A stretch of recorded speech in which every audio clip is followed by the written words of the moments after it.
Hello students. अभी तक हम लोगों ने ग्राफिकल एनालिसिस में position time, velocity time, acceleration time के बारे में बात करी थी। आज की इस वीडियो में हम उन्हीं पे बेस्ड कुछ क्वेश्चंस के ट्राई करते हैं, जिसके अंदर हम आपको ग्राफ कन्वर्जन भी सिखाएंगे और उसी पे बेस्ड कुछ अच्छे क्वेश्चंस भी देखेंगे। तो let's say we are having first question. If a car start from rest, move with a constant acceleration alpha for some time, retards uniformly at beta and finally come at rest. If the total time of the motion is capital T, then find the maximum velocity, total distance covered, and ratio of acceleration and retarded time. Accelerated motion जो आपके पास थी और जो retarded motion थी, उन दोनों में जो जो अलग अलग टाइम आए हैं उन दोनों के हमें रेशियो बताने हैं। तो इस क्वेश्चन को हम लोग ट्राई करेंगे, इक्वेशन ऑफ मोशन से नहीं करेंगे। हम ग्राफिकल एनालिसिस पढ़ रहे हैं, इसलिए हम चाहेंगे इस क्वेश्चन को हम ग्राफिकल एनालिसिस से ही स्टार्ट करें। तो क्वेश्चन देखिए, हमें ये कहता है कि एक बॉडी जो है वो रेस्ट से स्टार्ट होती है। जब भी किसी भी तरह से ग्राफिकल एनालिसिस के क्वेश्चन को आप स्टार्ट करें तो ऐसे सोच के स्टार्ट करें कि हमें वीटी ग्राफ बनाना है। तो कहते हैं ग्राफिकल एनालिसिस से क्वेश्चन को करने की प्रैक्टिस क्या होती है, वीटी ग्राफ बनाना होता है। तो हमने लेट से एक एक्सिस जो है उस एक्सिस पे हमने यहाँ पे टाइम को कंसीडर किया, एक एक्सिस पे हमने यहाँ वेलोसिटी को कंसीडर किया।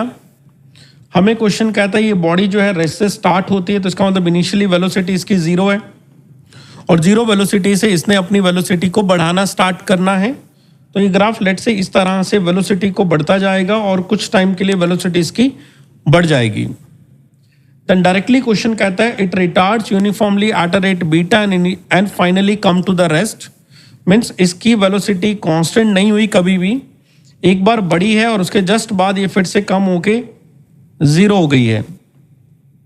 लास्ट मोमेंट पे आके इसकी वेलोसिटी को एज पर द क्वेश्चन हम कहते हैं कि वेलोसिटी जीरो हो गई है।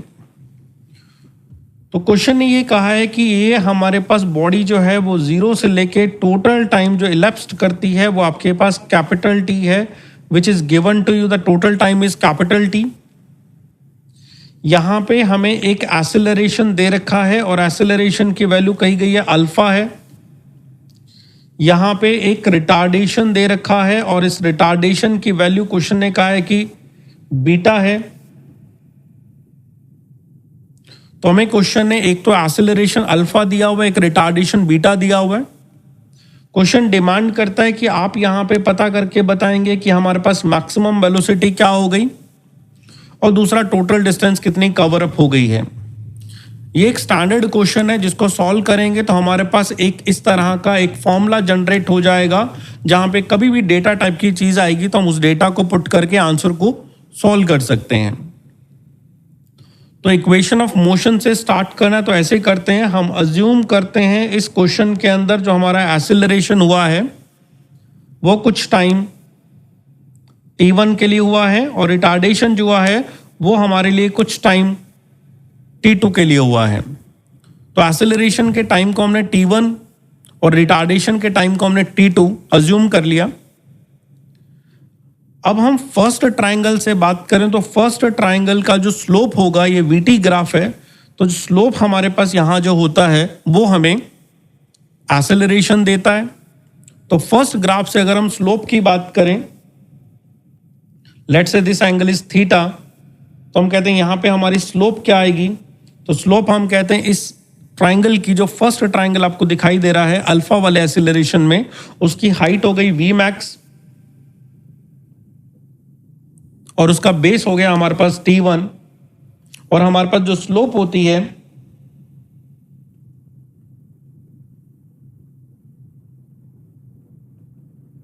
वो एक्सेलरेशन देती है। तो इसलिए हम स्लोप की जगह पे इसके एक्सेलरेशन अल्फा को रख सकते हैं और ये हमारे पास हो गया अल्फा इज इक्वल्स टू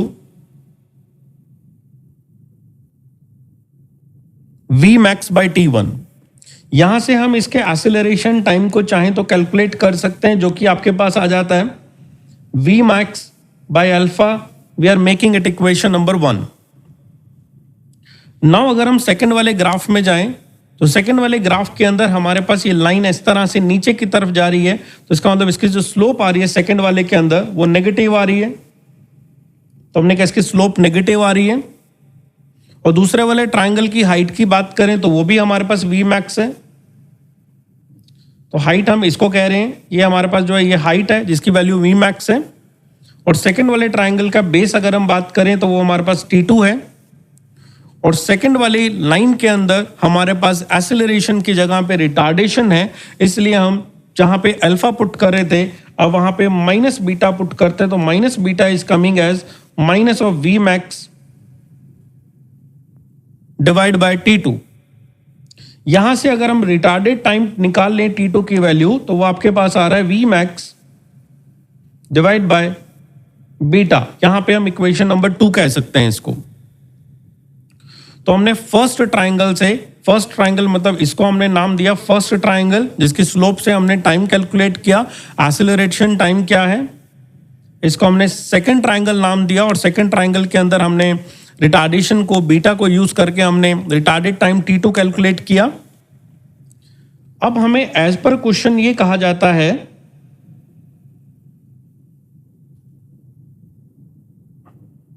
कि हमारे दोनों टाइम का एडिशन जो है, टोटल टाइम जो इलेप्स्ड है वो कैपिटल T है। It is given in the question. और अगर टोटल टाइम हमें कैपिटल T दिया जा रहा है तो हम T1 की जगह इक्वेशन नंबर 1 से जाएं तो हम लिख सकते हैं V max divide by alpha, और T2 की जगह इक्वेशन नंबर 2 से लिख सकते हैं V max divide by beta is equals to T। V max common ले लिया जाए तो यहां बचता है 1 by alpha 1 by beta is equals to T। V max LCM लिया जाए तो यहां अल्फा बीटा बच रहा है, यहां बीटा प्लस अल्फा आ रहा है इज इक्वल्स टू T। तो क्वेश्चन ने हमसे पूछा था आप हमें मैक्सिमम वेलोसिटी बताएंगे, जिसका फॉर्मूला बन गया alpha beta upon alpha plus beta. तो ये हम यहाँ पे याद रखेंगे कि हमारे पास मैक्सिमम वेलोसिटी जब भी कैलकुलेट करनी है तो हमारे पास फॉर्मूला आ गया alpha beta upon alpha plus beta into total time T। तो ये एक स्टैंडर्ड रिजल्ट है। तो अगर किसी भी तरह से कभी क्वेश्चन आपको कहे कि एक बॉडी एक्सेलरेटेड होती है देन रिटार्ड होकर स्टॉप हो जाती है, जिसमें एक्सेलरेशन और रिटार्डेशन की वैल्यू दे दी जाए, तो आप उसको अल्फा बीटा की जगह रख के टोटल टाइम रख के वी मैक्स कैलकुलेट कर सकते हैं। सेकेंड थिंग, इस क्वेश्चन में आपसे पूछा गया कि हमने टोटल डिस्टेंस कितना कवर अप किया। तो डिस्टेंस को हम कह सकते हैं कि हम एरिया ऑफ वीटी ग्राफ अगर कैलकुलेट कर दें तो हमारे पास टोटल डिस्टेंस आ जाएगी। तो एरिया ऑफ वीटी ग्राफ के लिए हम यहां पे लिखते हैं कि हमारा डिस्टेंस को अगर हम एस से डिनोट करें तो ये हमारे पास टोटल एक ट्राइंगल दिखाई दे रहा है। उस ट्राइंगल का एरिया होता है हाफ इंटू बेस, बेस हमारा टोटल टाइम T है, इंटू हाइट, हाइट हमारा वी मैक्स है। तो half into base into height और half into base into height से हम पता कर सकते हैं कि हमारा टोटल डिस्प्लेसमेंट क्या है। तो ये आपके पास हुआ half into T into v max की वैल्यू है alpha beta upon alpha plus beta into capital T। तो हम इसको इस तरह से याद करेंगे, half into alpha beta alpha plus beta into T square. This is the value to calculate the displacement. तो यहाँ पे भी हमने जिस तरह से मैक्सिमम वेलोसिटी के लिए एक फॉर्मूला बनाया था, उसी तरह से आपको हमने एक डिस्प्लेसमेंट को कैलकुलेट करने के लिए एक फॉर्मूला बना दिया है। थर्ड क्वेश्चन में हमसे पूछा गया कि एक्सेलरेटेड टाइम T1 और रिटार्डेड टाइम T2 का रेशो क्या आएगा। तो T1 की वैल्यू हमने यहाँ पे फर्स्ट इक्वेशन में लिखी गई है, T2 की वैल्यू सेकंड इक्वेशन में लिखी गई है। दोनों को आपस में डिवाइड करेंगे तो हमारे पास एक्सेलरेटेड और रिटार्डेड टाइम का रेशो जो आएगा वो आएगा बीटा बाय अल्फा। दोनों इक्वेशन फर्स्ट को सेकंड से डिवाइड करने से हमारे पास एक्सेलरेशन टाइम और रिटार्डेड टाइम दोनों का रेशो आ जाएगा, that is beta by alpha. ये भी हमारे लिए एक बहुत ही इंपॉर्टेंट रिलेशन है जो कि ग्राफिकल के काफ़ी डिफिकल्ट क्वेश्चंस होते हैं उनको सॉल्व करते वक्त काफ़ी हेल्पफुल होता है। तो ये हमने यहाँ पे एक बहुत ही इंपॉर्टेंट एक क्वेश्चन कंप्लीट किया जिसके अंदर हमें फर्स्ट बॉडी को कहा गया एक्सेलरेट किया गया, देन रिटार्ड किया गया, रेस्ट से स्टार्ट किया और रेस्ट पे ही फिनिश किया। चलो let now we are moving to the next question.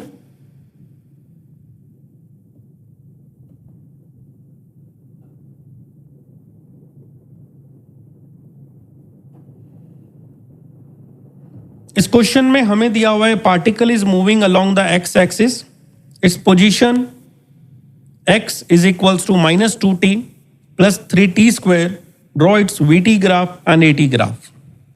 तो हम कहते हैं हमें पोजीशन दे रखी है x is equals to -2t plus 3t square, और अगर हमें वेलोसिटी पूछी गई है, एक्सेलरेशन पूछी गई है, तो फर्स्ट हमें क्या करना है, इनकी इक्वेशन बनानी है। तो equation of velocity can be made by the differentiating the position with respect to time t। तो dx बाई dt से बन जाएगी, और dx बाई dt को कैलकुलेट करने के लिए पहले हमने -2t का डिफरेंशिएशन किया तो -2 आया, और उसके बाद 3t स्क्वायर का डिफरेंशिएशन किया तो t स्क्वायर का डिफरेंशिएशन 2t होता है, जो कि 3 से मल्टीपल होके 6t बना देगा। तो वेलोसिटी हमारे पास आई -2 प्लस 6t। इसी तरह से एक्सेलरेशन की बात करें तो differentiation of velocity with respect to time t को हम एक्सेलरेशन कहते हैं। -2 का डिफरेंशिएशन 0 हो गया और 6t का डिफरेंशिएशन 6 हो गया हमारे पास। तो हमारे पास यहाँ पे वेलोसिटी भी आ गई है और एक्सेलरेशन भी आ गया है। अब हम कहते हैं वेलोसिटी की इक्वेशन को लीजिए और एक्सेलरेशन की इक्वेशन को लीजिए, और दोनों से हमें जो है vt और at ग्राफ बना के दीजिए। तो फर्स्ट हम यहां बात करते हैं कि हमारे पास vt ग्राफ कैसे बनेगा। vt ग्राफ बनाने के लिए हमने यहाँ पे जो ग्राफ है, ये एक टाइम एक्सिस बनाया है और एक हमारे पास जो है वेलोसिटी एक्सिस बनाया है। ये हमारे पास टाइम है, ये 0 है, और ये वेलोसिटी को डिनोट करता है। कुछ पॉइंट्स मार्क कर देते हैं 2, 4, 6, 8, और यहाँ मार्क कर देते हैं -2, -4 एंड सो ऑन। ये वेलोसिटी के लिए। वेलोसिटी का डेटा हम मीटर पर सेकेंड स्क्वायर में लिखेंगे और टाइम का डेटा हम सेकेंड में रखेंगे। वेलोसिटी की इक्वेशन की बात करें तो हमारे पास इक्वेशन है -2 प्लस 6t,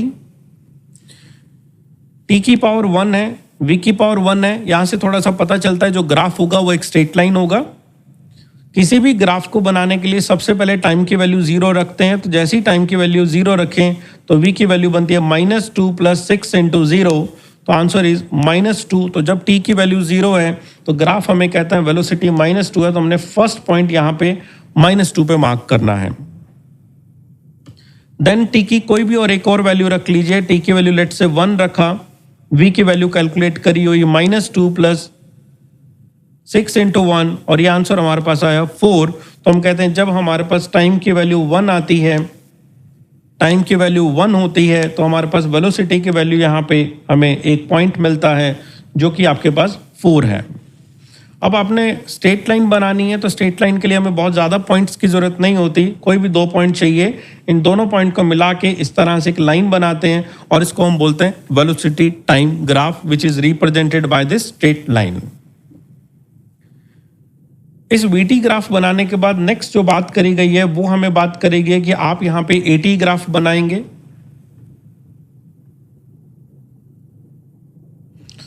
तो एक तरफ से हमने हॉरिजॉन्टल एक्सिस लिया जिसको हमने टाइम नाम दिया, एक तरफ वर्टिकल एक्सिस लिया जिसे एक्सेलरेशन नाम दिया। यहाँ पे लिखा हमने एक्सेलरेशन इज मीटर पर सेकेंड स्क्वायर। टाइम को हम सेकेंड में बात करेंगे, ये 0 है। अगेन ग्राफ को बनाने के लिए कुछ पॉइंट मार्क किए 2, 4, 6 and 8 and so on. Acceleration की इक्वेशन देखिए तो हमारे पास आंसर आया 6, और एक्सेलरेशन की वैल्यू में 6 का मतलब होता है एक्सेलरेशन की वैल्यू कांस्टेंट है।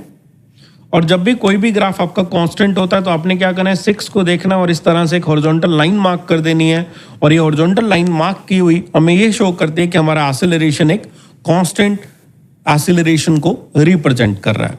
तो ये हमारे पास हुआ कि अगर हम आपको इक्वेशन देके कोई एक वेलोसिटी और एक्सेलरेशन का ग्राफ ड्रॉ कराएं तो आप किस तरह से इस ग्राफ को ड्रॉ करेंगे। Next, now we are moving to the next question. Question में दिया गया एक पार्टिकल है जिसकी इनिशियल वेलोसिटी है 10 मीटर पर सेकेंड, और इसका एक एक्सेलरेशन का ग्राफ दिया हुआ है, और क्वेश्चन कहता है what is the velocity at t equal to 2 second. तो सबसे पहले हमें याद ये रखना है, the area of acceleration and time graph gives us the change in velocity.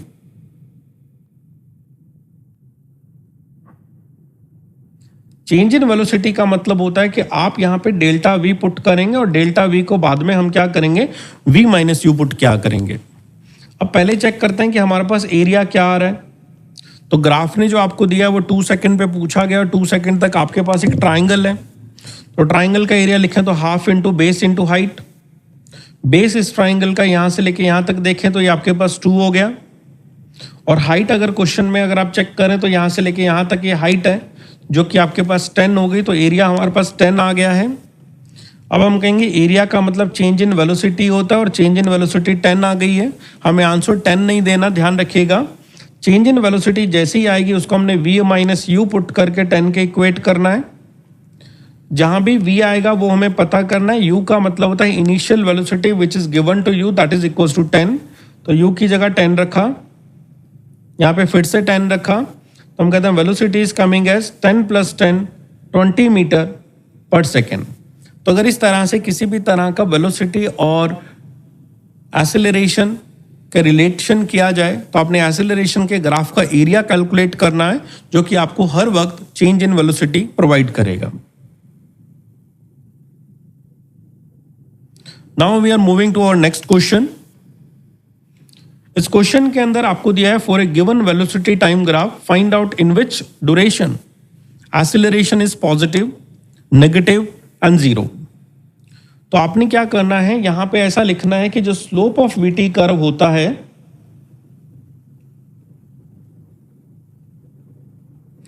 तो आपने लिखना है स्लोप ऑफ वीटी कर्व जो होता है वो हमें एक्सेलरेशन प्रोवाइड करता है।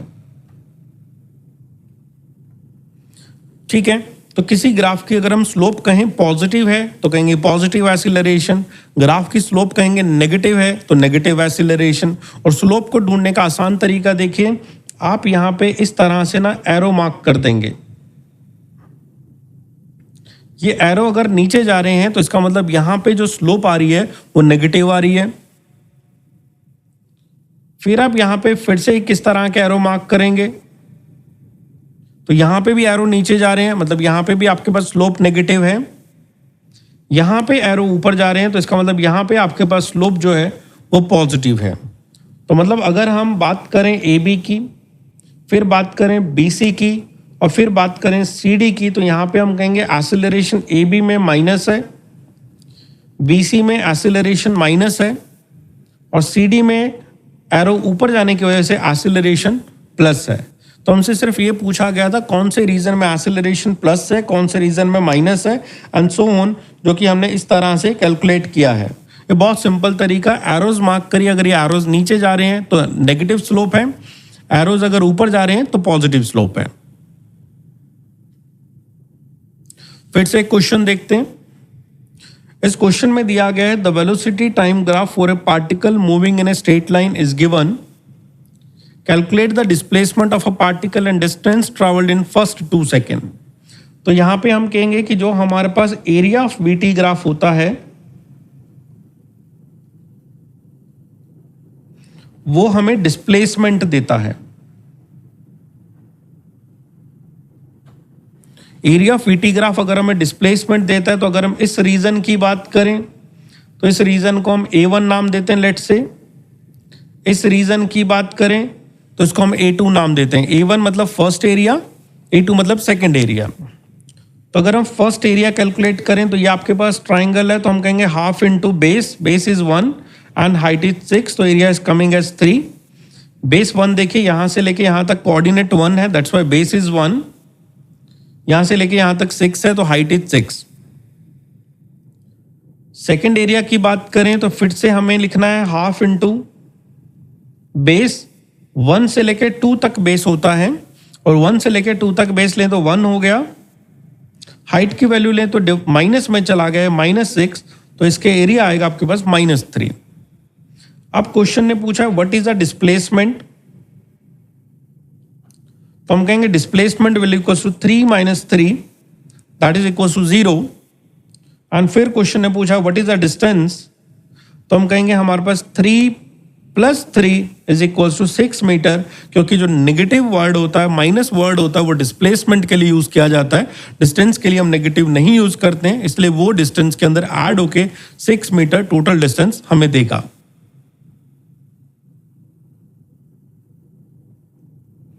एक और लास्ट क्वेश्चन हम देखते हैं इसके ऊपर। फिर से हमें एक वीटी ग्राफ दिया गया और क्वेश्चन ने कहा गया find the average velocity in first 10 seconds. तो फर्स्ट 10 सेकेंड के अंदर हमें एवरेज वेलोसिटी ढूंढ के बतानी है। तो एवरेज वेलोसिटी जब भी आपसे पूछी जाए तो हमें पहले लिखना पड़ेगा what is the total displacement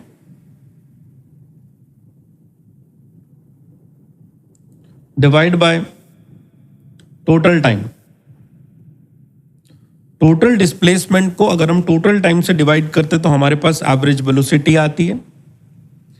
इसके एरिया को A1 कह दें और इसके एरिया को A2 कह दें तो थोड़ा अगर आप ध्यान से विजुअलाइज कर पाएं तो दोनों ग्राफ एक दूसरे के सिमेट्रिक हैं।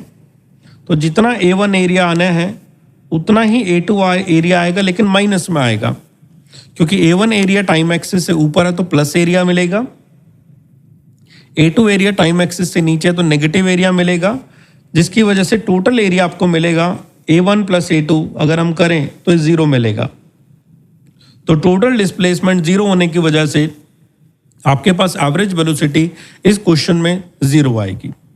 तो यहां तक हमने कुछ velocity time graph, acceleration time graph के ग्राफ का कुछ प्रैक्टिस किया, जिससे पता चला कि हम ग्राफिकल एनालिसिस को किस तरह से यूज कर सकते हैं।